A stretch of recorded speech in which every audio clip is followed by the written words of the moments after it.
We are not afraid to die if we can all be together. Summary tells about the extreme bravery and skill exhibited by Gordon Cook. Gordon Cook's family and crewmen in a war with water and the waves for existence.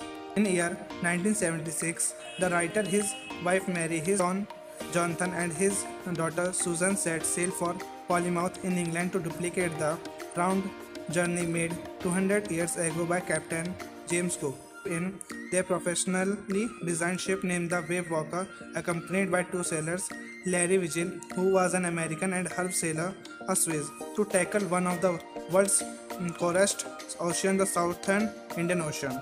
The journey, that is about like 5,000 km up to Cape Town, passed over enjoyable. On the second day, out of Cape Town, they started to encounter strong windstorms. Windstorm did not worry about the narrator, but the height of waves was alarming. Up to 15 meters above at was a height as the main mast. On the 25th of December, the writer's ship reaches in the southern Indian Ocean.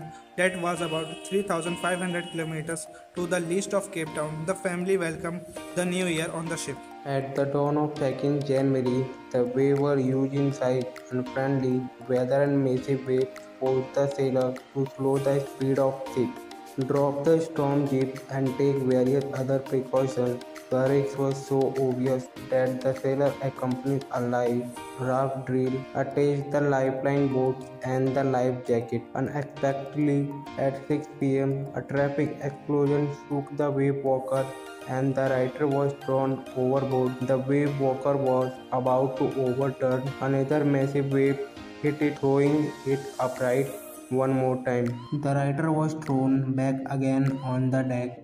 His head and ribs are smashing, touching the wall of wave walkers. In spite of a lot of injuries, the writer took charge of the situation and decided to handle it. Larry and Herb started pumping out water from the ship. The author somehow managed to cover the canvas across the gaps to stop the water from entering into the ship. Moreover, their hand pumps stopped functioning and the electric pumps short circuit at the same time. Luckily, the writer found a spare electrically pump that was in a working condition.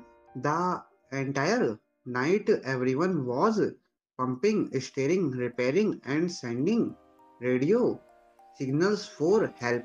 The author checked the charts and found that he Amsterdam, a French scientific base, was their last hope. Sue and John got heavily injured, but they were not afraid to die. They were all together. Sue was have a deep injury and she had got swell. Moreover, the writer became extra determined to see the courage of his children. Finally, they were to touch the Amsterdam. It was a volcanic island where 28 inhabitants were ready to help them. We are not afraid to die if we can all be together. Moral: we can say the collective power of unity and the never failure confidence of the soldiers made it possible for them to survive and came out from the jaw of death.